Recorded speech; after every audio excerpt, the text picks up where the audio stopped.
जैसे आपको मालूम है कि हमारा 42वां जो फाउंडेशन डे है 6 अप्रैल को था, उसके बाद से पार्टी ने डिसाइड किया है कि 7 अप्रैल से लेकर 20 अप्रैल तक जो एक फोर्टनाइट जो है सोशल जस्टिस फोर्टनाइट मनाया जा रहा है। और सरकार ने पिछले 8 सालों में जितने भी वेलफेयर स्कीम को इनिशिएट किया है, जो सरकार की इनिशिएटिव रही है, उससे आम नागरिक को क्या क्या फ़ायदा हुआ है, कैसे हमने ज़मीन तक जो है वो सारी स्कीम को लेके गए हैं, वो हर दिन हम एक जो है किसी भी मंत्रिमंडल से जो उनके उसके मंत्री और एक नेशनल स्पोक्स पर्सन जो हम आपके साथ बीच आते हैं और उसको आपके सामने समक्ष रखते हैं।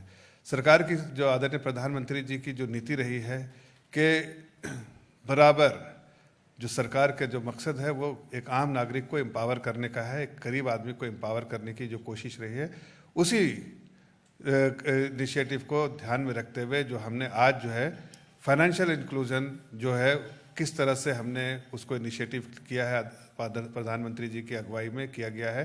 जो पिछले 8 सालों में जब से हमारी सरकार रही है, किस तरह से हम ज़मीन तक ले गए हैं और जो बैंकलेस थे उसको आज उनका बैंक अकाउंट है, और बैंक अकाउंट के माध्यम से जो प्रधानमंत्री जो इनिशिएट किया है जो जनधन योजना, उसको ध्यान में रखते हुए किस तरह से हमने लोगों की ज़िंदगी को चेंज किया है, चाहे वो बुज़ुर्ग हो, चाहे महिलाएं हो, चाहे बच्चे हों, चाहे किसान हो, हर वर्ग को ध्यान में रखते हुए हमने जो है प्रधानमंत्री जनधन योजना को ज़मीन तक ले गए हैं और सबको एम्पावर करने की कोशिश की है।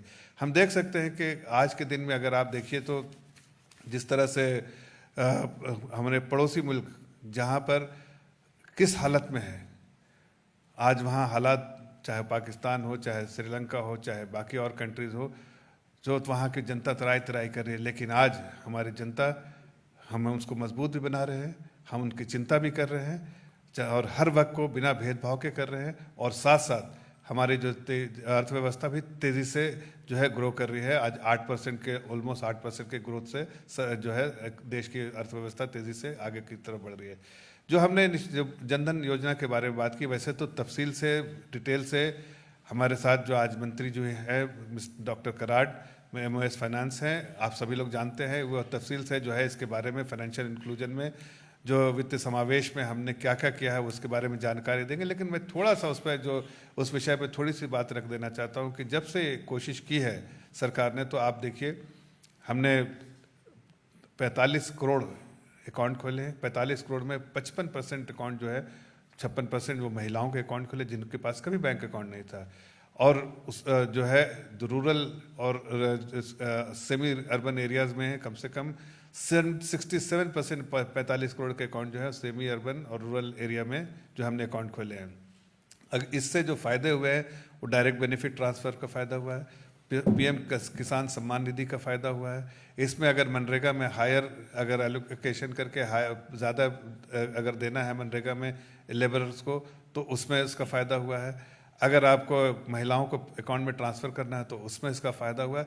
तो हर तरह से फ़ायदा हुआ। साथ साथ जो आज तक जिससे महरूम रहे थे हमारे देश की जनता, वो है जो इंश्योरेंस स्कीम जो है वो हमने जो है जीवन बीमा योजना जो है, प्रधानमंत्री जीवन बीमा योजना जो है वो इसको इंट्रोड्यूस किया, जो 2 लाख रुपए का है।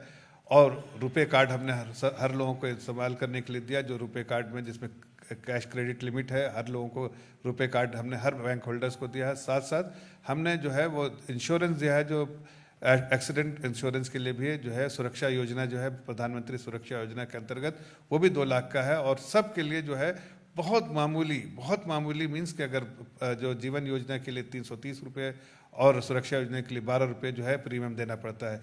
सारे तफसील से जो है इसके बारे में आदरणीय डॉक्टर कराड़ जी बताएंगे। मैं अब इसके बारे में सिर्फ एक छोटा सा जो है स्नैपशॉट रखा है, लेकिन तफसील से है जो है डॉक्टर कराड़ साहब बताएंगे, जो MOS फाइनेंस है, सब जानते हैं और इसको आपको पूरी तफसील से आंकड़ों के साथ रखेंगे। धन्यवाद।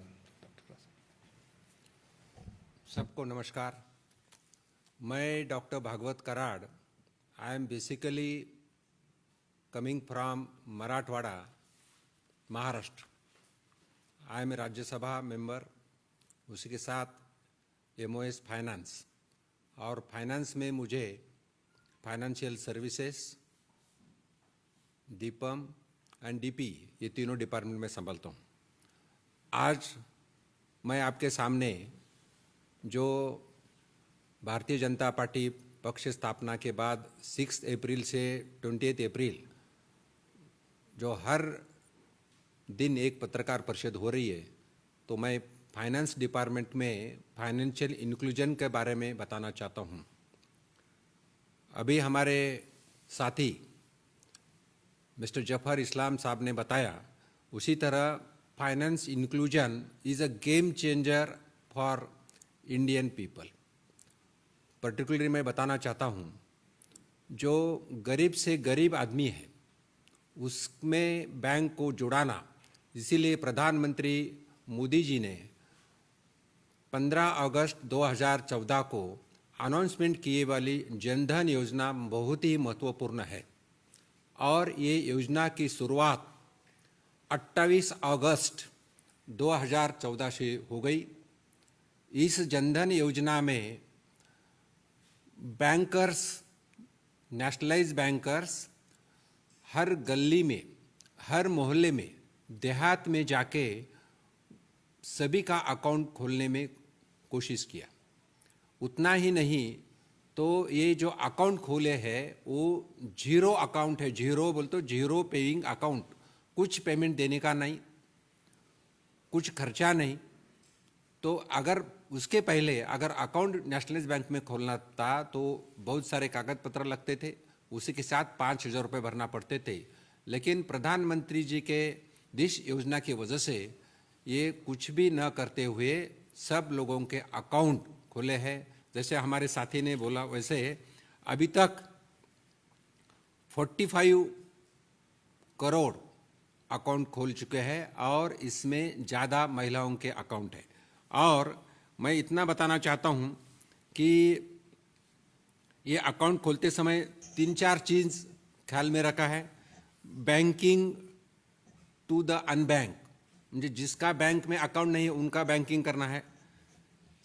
Security is given to the unsecured person, उसके साथ funding to the unfunding people and serving to the unserved peoples. ये 2-3 चीज़ ख्याल में रखते हुए इस जनधन योजना की शुरुआत किया है। और जैसा मैं पहले ही बता दिया कि 45 करोड़ अभी बैंक अकाउंट है और इसमें 1.68 लाख करोड़ इतनी राशि जमा हो चुकी है। इसी के साथ इसी में 56% account are of the woman ज़्यादा अकाउंट खोले हैं। और इस अकाउंट के साथ मैं बताने को मुझे हर्ष हो रहा है कि जो गवर्नमेंट ऑफ इंडिया का जो रुपी कार्ड है, रुपी डेबिट कार्ड जो 31.6 करोड़ रुपी डेबिट कार्ड है और इसी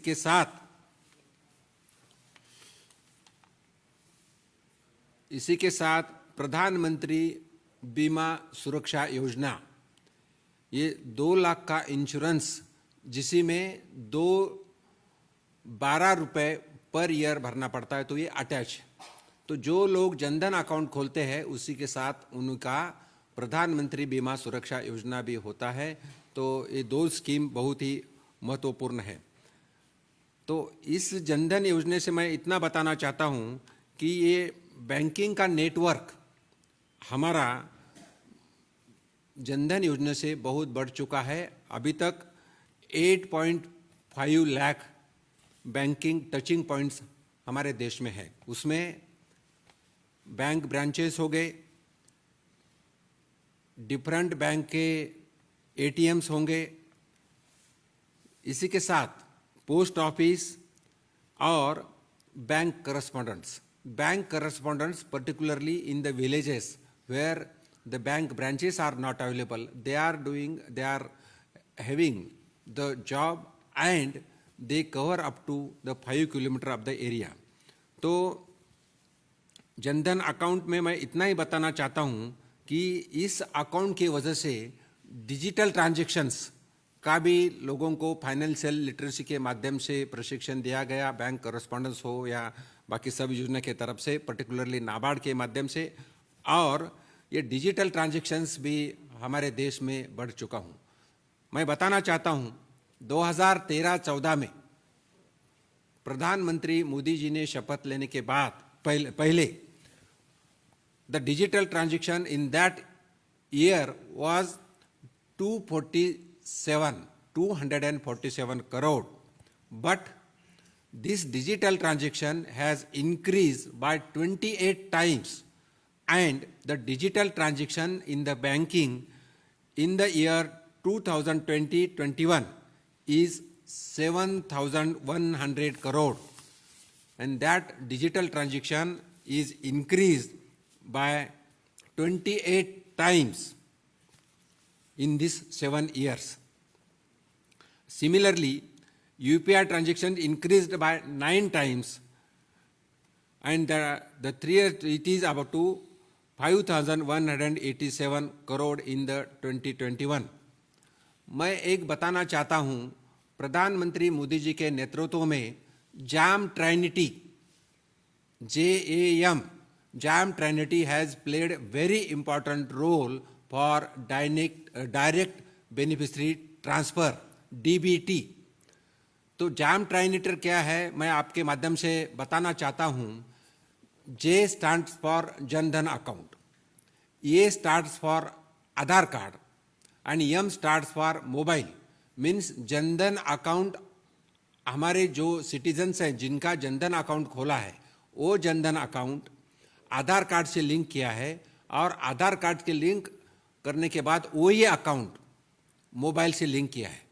तो प्रधानमंत्री जी के अलग अलग जो स्कीम है, तो एक बटन दबाया तो 10 करोड़ या 11 करोड़ किसानों को तरफ प्रधानमंत्री जी हमारी जो गवर्नमेंट की राशि जो 6,000 करोड़ जो देते हैं, वो एक बटन दबाए तो सबके अकाउंट में जाती है, और उनके साथ उनको एक मैसेज भी जाता है हर लोगों को कि ये अकाउंट इतना पैसा ट्रांसफर हो गया। तो this statistics is available only in India, and this is a very important gain by these different schemes. इनके साथ जैसे हमारे साथी ने बोला वैसा प्रधानमंत्री जीवन ज्योति बीमा योजना, this is a very important, it is a affordable life insurance. ये 2 लाख का बीमा योजना है जिसमें उम्र 18 से 50 साल तक ये बीमा योजना कर सकते हैं, और एवरी ईयर हमें 330 रुपये की राशि बीमा योजना में एक इंस्टॉलमेंट बोल के देना पड़ता है। जैसा मैं पहले बता दिया, प्राइम मिनिस्टर सुरक्षा बीमा योजना, इस प्राइम मिनिस्टर सुरक्षा बीमा योजना में सिर्फ एक साल में 12 रुपीज़ देना पड़ता है, मंथली 1 रुपये उनका खर्चा आता है। और ये जो बीमा योजना है प्रधानमंत्री सीमा सुरक्षा योजना, तो ये जो है फ्रॉम 18 ईयर्स टू 70 ईयर्स तक चल रही है। और जैसे मैं बता दिया कि ये जनधन योजना के साथ ये योजना अटैच है। थर्ड इम्पॉर्टेंट जो है बीमा योजना इज अटल पेंशन योजना। अटल पेंशन योजना ये 18 साल से 40 साल तक इस लोगों के ये उम्र के लोग इसमें एलिजिबल है, और ये योजना में पैसे भरने के बाद ₹1,000 टू ₹5,000 पर मंथ जो लोगों ने उनका बीमा पॉलिसी लिया है उनको मिलते हैं, and that is after 60 years, and it depends upon the instalment, कितना महीने 1,000 भरा 500 भरा, इट डिपेंड्स अपॉन दैट। लेकिन मैं इतना ही बताना चाहता हूँ, the total enrolment in this country, different जो बीमा योजना है उसमें प्रधानमंत्री जीवन ज्योति बीमा योजना टोटल 12.66 करोड़ लोगों ने इस योजना में अपना राशि भर के उनको योजना का फायदा मिलने वाला है। सिमिलरली प्रधानमंत्री सुरक्षा बीमा योजना 28.19 करोड़ लोगों को इसका फायदा मिलने वाला है, और उसी के साथ अटल पेंशन योजना 4 करोड़ लोगों को इसका फायदा मिलने वाला है। इन शॉर्ट मैं बताना चाहता हूं कि फाइनेंशियल इंक्लूजन में प्रधानमंत्री के नाम से अलग अलग जो स्कीम चल रही है, उस स्कीम से हर व्यक्ति का बैंक में अकाउंट ओपन हो जाए और हर व्यक्ति को पेंशन कैसा मिले या उनको अलग अलग सुविधा कैसा मिले, इसीलिए कोशिश किया जा रही है। इसी के साथ एक नई योजना, नई मिल तो एक योजना मैं बताना चाहता हूं, उसी में है प्रधानमंत्री मुद्रा योजना। मुद्रा योजना ये बहुत ही इम्पोर्टेंट योजना है। ये मुद्रा योजना 2015 साल में लॉन्च हुई है और इस योजना का 2 इम्पोर्टेंट चीज़ बहुत ही महत्वपूर्ण है। इसी में अगर इस योजना के अंदर एक आधे नौजवान है, नया उद्योग चालू करना है और उनके पास कोलैटरल देने के लिए कुछ नहीं है, तो भी अभी तक बैंक का एक व्यवस्था ऐसा था कि जब तक कोलैटरल दे तब तक लोन नहीं, लेकिन इस योजना में कुछ कोलैटरल की जरूरत नहीं है। इस योजना में नो कोलैटरल, और ये योजना बड़े उद्योगों के लिए नहीं है, ये स्टार्टिंग छोटे छोटे उद्योग के लिए योजना है। इसमें माइक्रो क्रेडिट छोटा लोन मिलता है और ये लोन जीरो से बोलते हो 10,000 5,000 से लेके 10 लाख तक लोन मिलता है। इसमें कोलैटरल की कोई जरूरत नहीं है।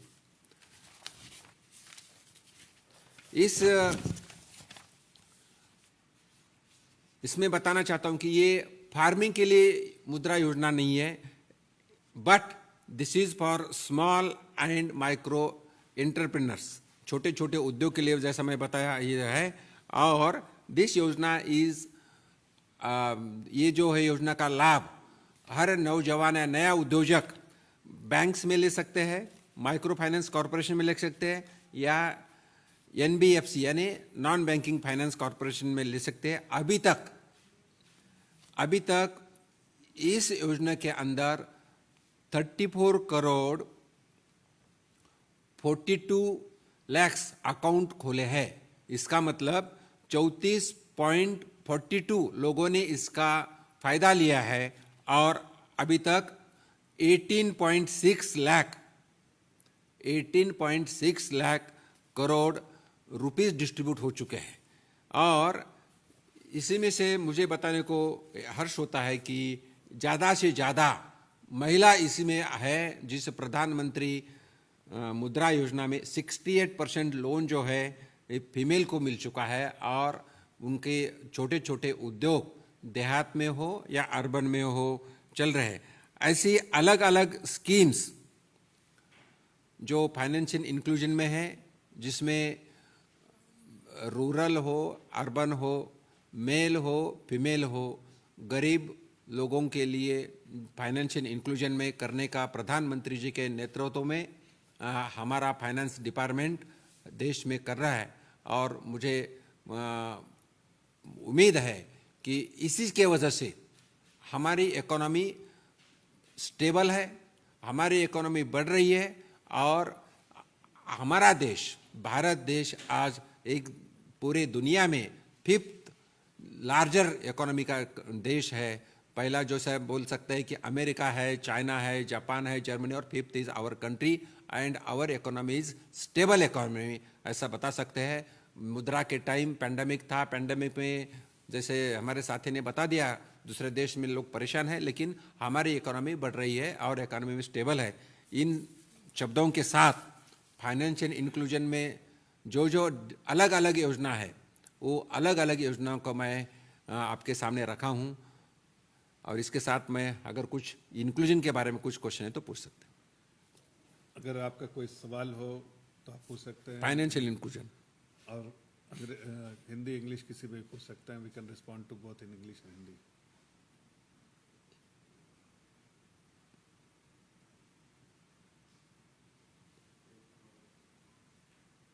No question.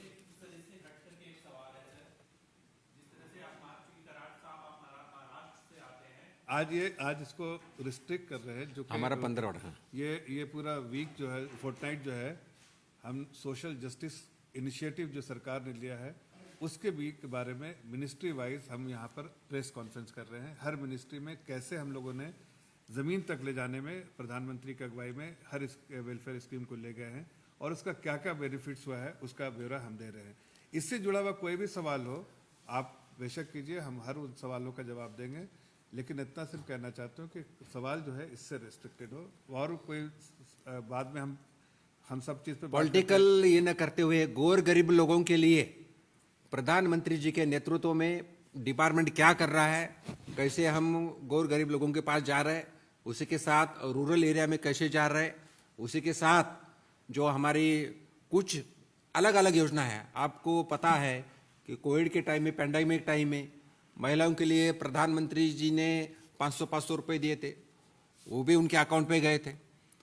प्रधानमंत्री किसान सम्मान योजना है, साल में 3 बार 2-2 हज़ार रुपए देते हैं, वो भी डायरेक्ट एक बटन दबाए तो 11 करोड़ किसानों के नाम जाते हैं।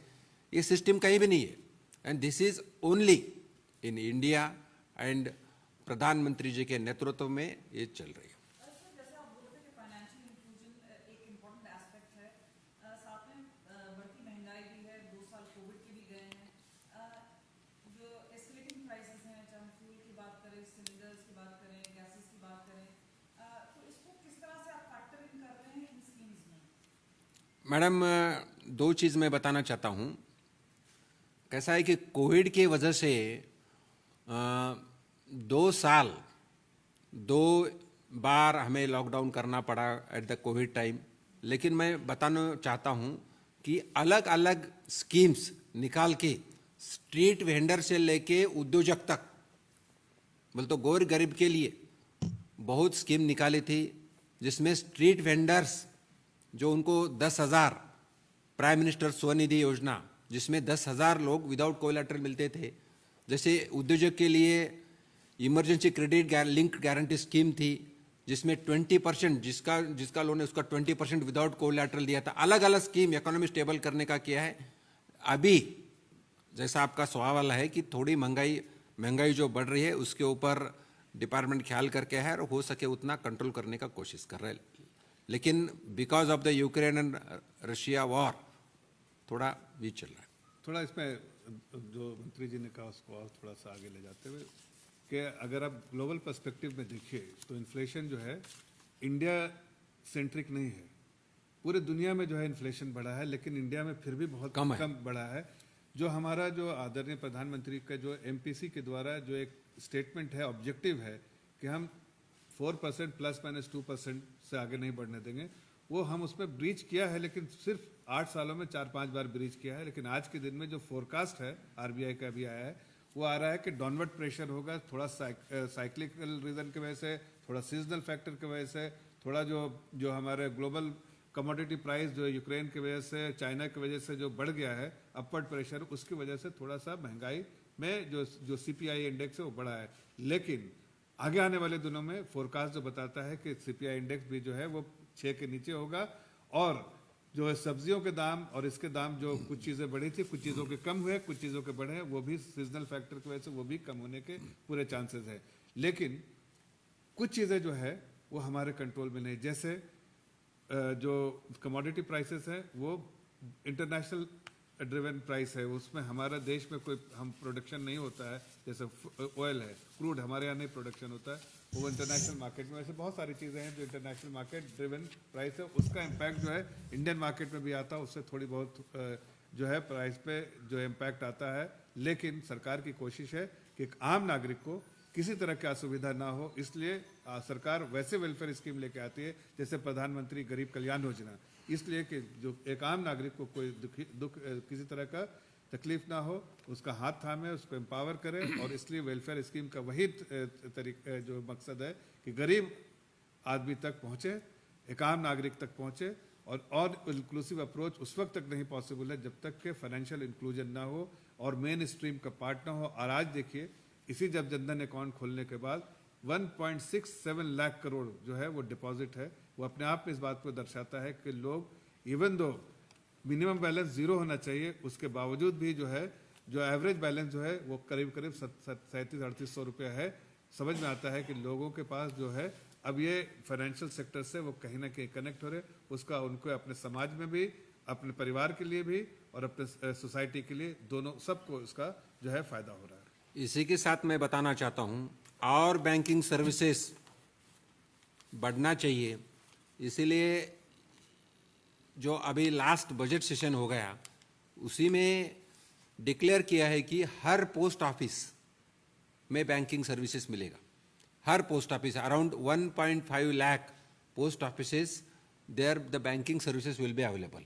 ये बहुत महत्वपूर्ण घोषणा है। हर गांव में ये है और उधर बैंकिंग सर्विसेज देने की कोशिश हो रही है। और उसी के साथ और एक महत्वपूर्ण है डिजिटल ट्रांजैक्शंस बढ़ना।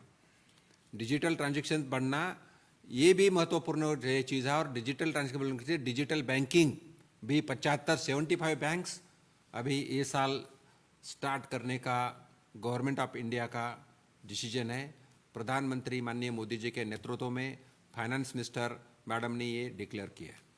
छोटा सवाल है कि स्ट्रीट वेंडर के पास कोई डाटा है आपके पास कि कई ऐसे वेंडर हैं जिन्होंने 10,000 रुपए का लोन ले लिया लेकिन डिफॉल्टर हो गए, तो उनके साथ क्या आप कर रहे हैं, कितने डाटा हैं ऐसे, और उनके साथ अगर दोबारा अगर लोन के लिए अप्लाई करते हैं तो उनको मिलेगा नहीं मिलेगा, ऐसे कई लोग हैं।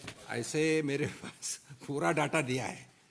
ये पूरा डिस्ट्रिक्ट वाइज भी डाटा मैं लाया हूँ। अभी मैं लगा तो मैं आपको पर्सनल कॉपी दे दूंगा। लेकिन everything this every department has given everything, कौन से इसमें कितना डाटा दिया है मैं सब लेकर आया हूँ। और हर जगह पर्टिकुलरली अर्बन लोकल बॉडीज़ को इनको इंचार्ज बनाया है और अर्बन लोकल बॉडीज़ जो लोगों को ये दे रहे हैं।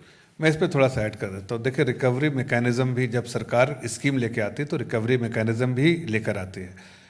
पूरे रिकवरी मैकेनिज्म को ध्यान में रखते हुए जिस तरह से इम्प्लीमेंट किया है, मैं आपको एक आंकड़े बताया था कि 2.94% ही डिलिक्वेंसी रेशियो है। मतलब 3% से कम जो है वो लोगों ने डिफ़ॉल्ट या डिले किया है। और सरकार की फिर भी कोशिश है कि जिस तरह से कलेक्शन जो रिकवरी मैकेनिज्म है कि ये भी 3% ना हो, हर तरह का सपोर्ट दे, लेकिन रिकवरी मैकेनिज्म भी स्ट्रांग हो। इसलिए कि जब फंडिंग करता है बैंक तो उसकी हेल्थ को भी ध्यान रखते हुए रिकवरी मैकेनिज्म पर भी सरकार का पूरा ध्यान रहता है।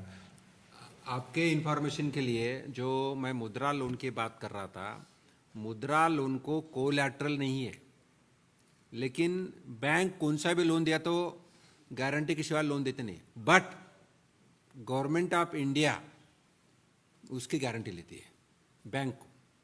तो गवर्नमेंट ऑफ इंडिया गारंटी लेती है, इसी का मतलब बैंक को कोई नुकसान नहीं है। बैंक तो बैंक का काम कर रही है, लेकिन government of India is taking guarantee of the मुद्रा लोन, वो गारंटी दे रही है। इसलिए जो नए उद्योजक है, समझो कोई इंजीनियर बना है, उसको छोटा उद्योग चालू करना है, या कोई एंटरप्रेन्योर है, छोटा काम करना है, उसको 50,000 से 10 लाख तक बिगिनिंग कर सकते हैं।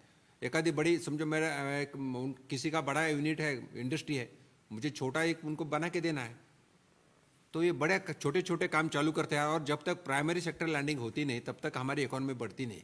इसको ख्याल रखते हुए बहुत सारे छोटे छोटे उद्योजक निर्माण होना, इसलिए मुद्रा योजना भी है और वो चल रही है, अच्छी तरह से सक्सेसफुल चल रही है। देखिए, मुद्रा योजना में खाली इतना ऐड करना चाहते, जैसे सर कह रहे थे कि एक पाथ ब्रेकिंग इनिशिएटिव है सरकार की। 18.6 लाख करोड़ जो हमने अब तक दिया है, बैंकों के पास जब एक आम नागरिक जाता था तो उसके लिए सबसे बड़ी बात होती थी कि कोलैटरल क्या देगा, और कोलैटरल की वजह से उसको लोन नहीं मिलता था। आज सरकार जब उसके लिए गारंटर बन रही है और कोलैटरल फ्री लेंडिंग हो रही है, तो एक छोटे, चाहे शिशु लोन 50,000 का हो, चाहे तरुण लोन वो 10 लाख का हो, ये आम लोगों को मिल रहा है। और उससे वो अपने जो भी जो एंटरप्रेन्योर बनते हैं तो साथ में एम्प्लॉय भी करते हैं और सरकार उनके लिए गारंटर की तरह खड़ी होती है। इससे महिलाओं को फ़ायदा हुआ है, SC/ST समाज को फ़ायदा हुआ है, माइनॉरिटी समाज को फ़ायदा हुआ है। 51% SC/ST समाज के लोगों को इससे लोन मिला है, 11% माइनॉरिटी के लोगों को इससे लोन मिला है। तो समाज के जो कमज़ोर वर्ग है, वंचित वर्ग है, जो पिछड़े वर्ग है, सबको इसका लाभ हुआ है। और सरकार ने ये इनिशिएटिव आदरणीय प्रधानमंत्री जी ने इसीलिए सोच कर चलाया था। इससे नौकरियां भी दी जा सकती हैं और खुद अपने आप पर पैर पर भी खड़े हो सकते हैं। धन्यवाद। एक ही रिक्वेस्ट करना चाहता हूँ, ये बहुत ही महत्वपूर्ण सब्जेक्ट है। आपके माध्यम से अगर हम लोगों तक पहुँच सके तो इसको लोगों को फ़ायदा मिल सकता है। They can start their business, उनकी बिजनेस चालू हो सकती है और वो सेटल हो सकते हैं। तो मैं आपको रिक्वेस्ट करूंगा इससे ज़्यादा लोगों के पहुंचने के लिए आप कोशिश करिए। धन्यवाद। Thank you.